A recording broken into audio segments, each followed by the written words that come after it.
Okay, testing out dry ice machine, 55 gallon. Fan's already running. And let's start.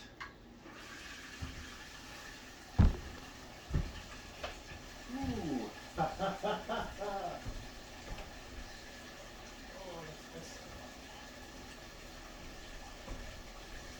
Is it leaking?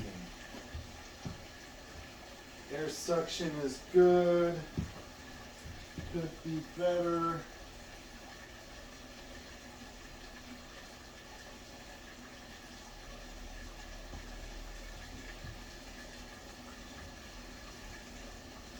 .52.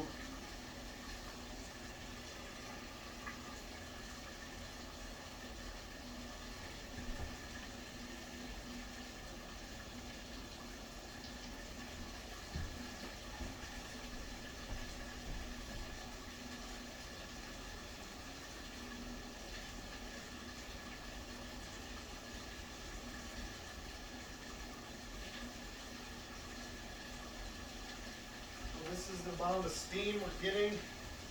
Well, dry ice fog, but it's not bad. Could be a little thicker.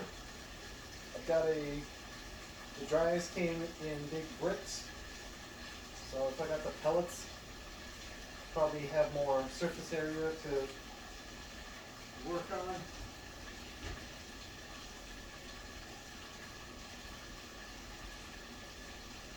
The 4-inch inline fan is leaking a little bit. I think I could seal that better. The 4-inch inlet is not leaking anything. It kind of looks like it wants to, but it ain't.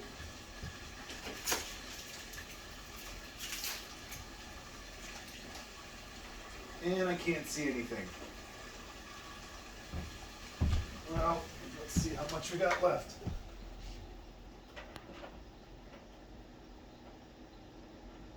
There is still a massive brick. So we got a lot.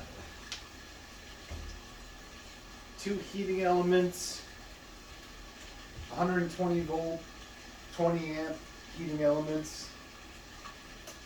One on one side, one on the other, connected to a 40 amp electrical panel, plus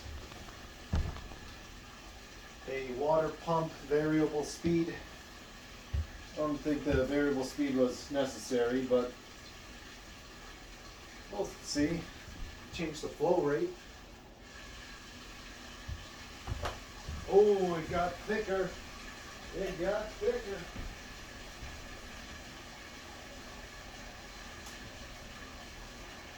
That.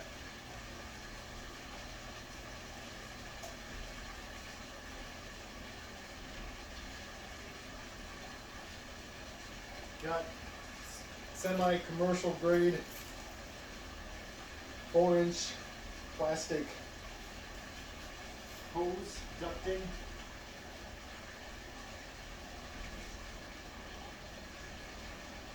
That's pretty thick. Oh, I'm enjoying this. Let's see.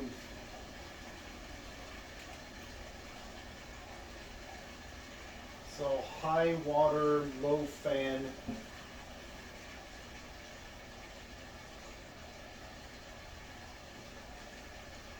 Oh, it's working out.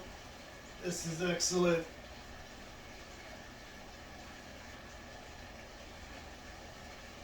So the plan was to use this for the Madison Savoyard's Rutagore Performance, which has gotten the steampunk treatment and actually have functioning steam coming out. So I think a few adjustments with the fan so I don't lose even a little bit, and then probably have the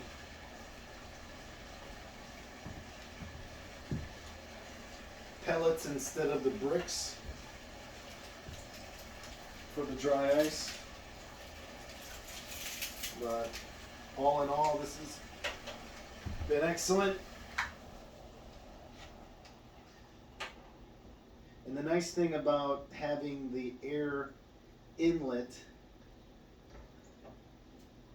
dead center is that I could add more dry ice if I needed to, especially pellets, without having to change anything. This is a 55-gallon barrel, bought clean, and it's got a watertight seal. This portion right here, and if I needed to, I can just change the lid out. If I needed to, I could replace the vent. It's a 4-inch outlet, 4-inch inlet, and it's still a lot left. I think I'm just going to run it.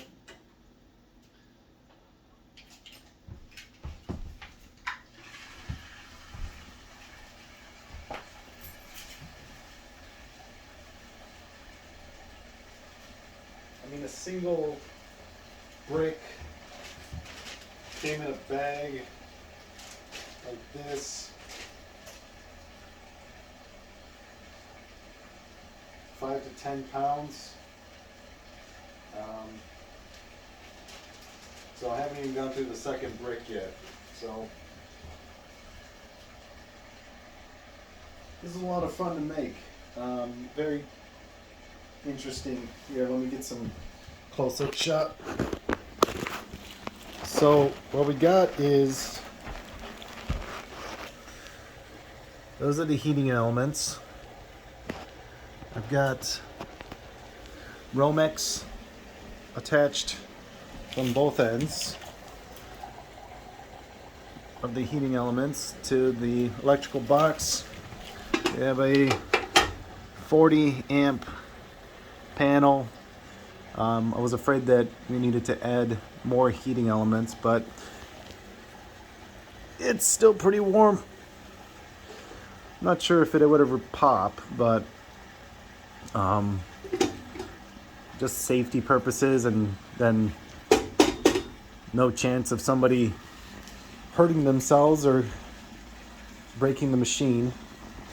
And then something I learned is the water pump. The water level had to be above the pump, which I didn't know about. So I had to adjust the height, and just using 3/4 galvanized pipe, and then putting a flange on the outside, and then also a flange on the inside for the pipe to be sticking out. You kind of see it, there it is.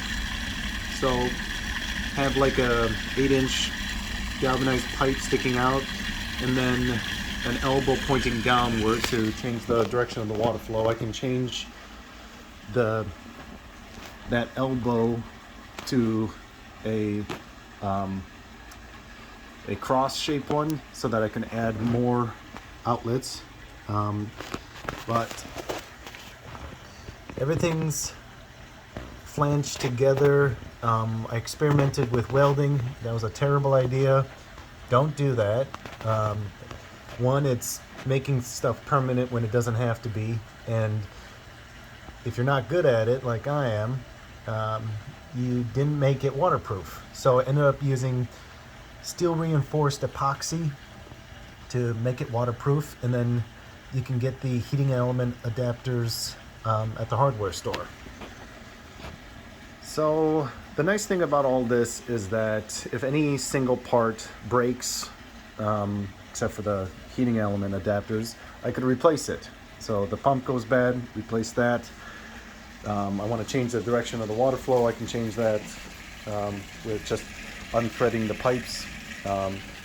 Now what I picked up was when I learned about this 55-gallon barrel, the person who lent it to one of the performances I was in, they had one of those giant HVAC furnace fans, squirrel cages or something, and it was kind of cumbersome and it leaked like crazy. I thought this is way smarter.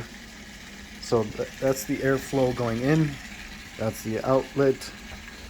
Outlet goes towards the 4-inch vent, and I can replace that as well if I need to. And that's the output still going at it. So if I have, let's say, a dance sequence or a dream sequence or any type of performance, you find out in theater that pretty much every show, every musical, doesn't matter what it's about, they want to have fog or steam or something involved. So this will keep running for a long time, just with a single brick. And typically, most shows only ask for at most 5-7 minutes worth of fog. And then, if there's multiple scenes in a show that need fog, we just reload it. So this comes off,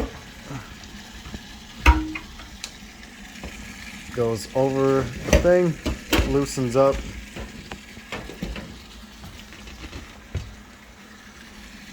and here's the watertight seal. Looks pretty awesome. Brick's still going. What I have is a stainless steel sink basin, and I just have it loosely sitting on some brackets that I bolted in. And well, can't really see it, but so water switch is right there, just to make things simple, and there's still a brick going. So this will keep going. I could have probably had, maybe a 10-minute sequence if I filled up this entire basin, but like I said before, if something fails, like this basin, whatever, cracks, breaks, rusts, does something wrong, I can just go to the Restore, Habitat Restore, and pick up another stainless steel thing for $20.